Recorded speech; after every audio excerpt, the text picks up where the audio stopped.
Good morning everyone. Technology park की online classes में आपका फिर से स्वागत है। आज का जो टॉपिक है वो बीएड सेकेंड ईयर और इंटीग्रेटेड फोर्थ ईयर के लिए।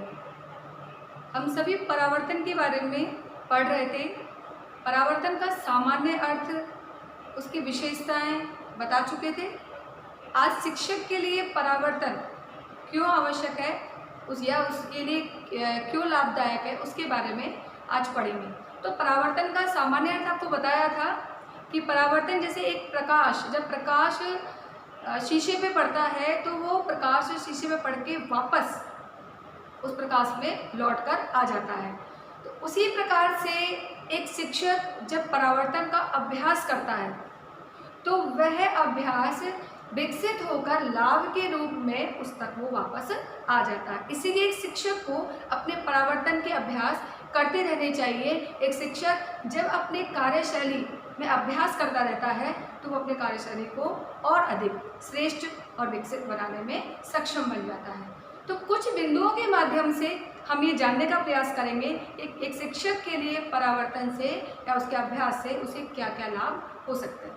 तो इसका पहला पॉइंट जो हम पढ़ रहे हैं, शिक्षक में व्यवहारगत परिवर्तन लाने, शिक्षक के व्यवहार में परिवर्तन लाने के लिए किस प्रकार से परावर्तन अभ्यास आवश्यक है। यदि शिक्षक का व्यवहार बच्चों के बीच में अच्छा रखना है, अपने स्टाफ के रूप में अच्छा रखना है, श्रेष्ठ बनाना है, अपने विद्यालय या महाविद्यालय के कर्मचारियों के मध्य में अगर उसका व्यवहार अच्छा करना है, वो अपने व्यवहार से जो भी अपेक्षाएं चाह रहा है एक शिक्षक, तो उसमें अगर कोई भी सुधार करने की आवश्यकता है तो वो परावर्तन अभ्यास के माध्यम से शिक्षक अपने व्यवहार में परिवर्तन या सुधार ला सकता है। तो शिक्षक व्यवहारगत परिवर्तन एवं निष्पादन में सुधार करने हेतु परावर्तन लाभदायक होता है। निष्पादन मीन्स आपको पहले बता चुकी हूँ। निष्पादन मीन्स होता है परफॉर्मेंस करना, प्रस्तुति करना।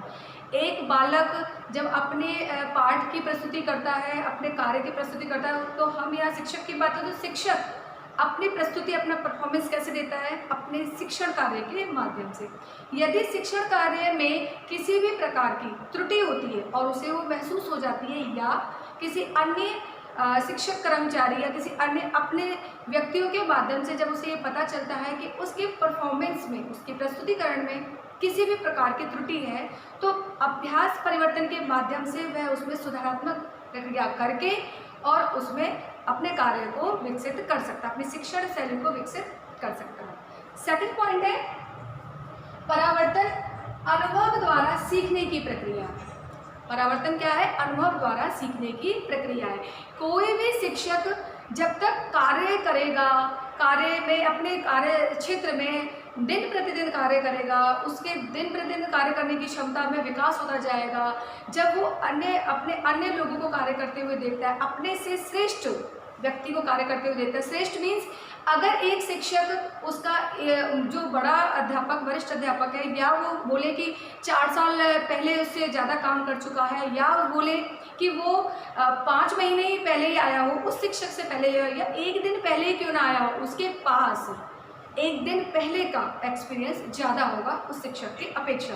तो कहीं ना कहीं उसका अनुभव उस शिक्षक के काम आता है। तो अनुभव से सीखना, अनुभव द्वारा सीखने की प्रक्रिया को परावर्तन अभ्यास की प्रक्रिया कहा गया है। कि एक व्यक्ति को या एक शिक्षक को यदि अपने कार्यशैली में विकास करना है, अपनी त्रुटियों को दूर करना है, सुधार करना है, तो अनुभवों के द्वारा, अगर अनुभव कड़वे होते तो उस कड़वे अनुभवों के द्वारा भी शिक्षक अपने कार्यक्षेत्र को आगे बढ़ा सकता है। उन अनुभवों के द्वारा कहा जाता है ना कि जो बूढ़े बुजुर्ग होते हैं वो अपने एक्सपीरियंस, अपने अनुभव में बहुत पके हुए होते हैं और उनके अनुभव के आधार पर ही व्यक्ति या उनसे छोटे उनके अनुभवों को ग्रहण करके ही वह संसार में जीवन यापन करने का प्रयास करते हैं। तो एक उदाहरण लेते हैं इसी से कि एक बार क्या हुआ, एक लड़का जब शादी करने के लिए जा रहा था तो प्रपोजल लेके जाता है लड़की वाले के घर। तो उसके पिताजी बोलते हैं कि मैं शादी करने को तैयार हूँ, लेकिन एक शर्त है कि बारात में कोई भी बूढ़ा व्यक्ति नहीं होना चाहिए। तो वो मान जाता है। फिर वो अपने घर में सभी लोगों से बोल देता है कि सभी जवान जाएंगे, कोई बूढ़ा व्यक्ति नहीं जाएगा। लेकिन उसके नाना जी नहीं मानते। अब नाना शब्द में ना लिखा हुआ तो वो तो नहीं मानेंगे, क्योंकि अब नेचुरल सी बात है। उन्होंने बोला नहीं मैं तो जाऊँगा चाहे कुछ भी हो। तो अब उसके नवासे ने सोचा कि ठीक है चलेंगे, लेकिन इन्हें छिपा के लेके चलेंगे। तो गाड़ी में इन्हें छिपा के लेके गए। वहाँ जब बारात जब डेयरी पे पहुँची तो उस लड़की के पिता ने बोला मैं शादी करने के लिए तैयार हूँ, लेकिन मेरी एक शर्त है। तो उन्होंने बोला कि आपने आते वक्त एक नाला देखा होगा, उस नाले में पानी है, मैं चाहता हूँ कि इसमें दूध को प्रभावित किया जाए इस नाले में, तो शादी होगी अन्यथा नहीं होगी। तो वो वापस बारात को लेके जाने लग गया। वापस बारात को लेके जाने लग गया तो उसके नाना को पता चला कि भाई बारात जो है वापस क्यों जा रही है।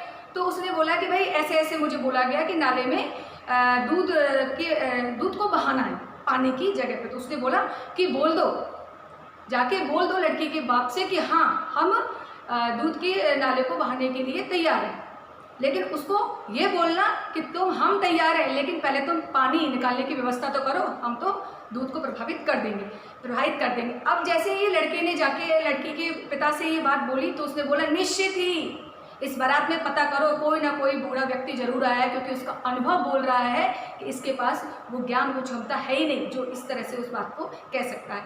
तो कहने का तात्पर्य यही है कि व्यक्ति का जो अनुभव है उसको बहुत आगे लेके जाता है। तो अगर एक शिक्षक को आगे बढ़ना है तो वह अन्य आपसे जो सीनियर हैं उनके अनुभवों से सीखिए और अपने शिक्षण क्षेत्र को, अपने कौशल को विकसित कीजिए। थर्ड पॉइंट है इसका परावर्तन अभ्यास। शिक्षक को उसकी ताकत व उसकी कमजोरियों से अवगत कराता है। अभ्यास करते रहिए, अभ्यास करने से कभी भी कोई काम बिगड़ा नहीं है बल्कि सुधरता ही है।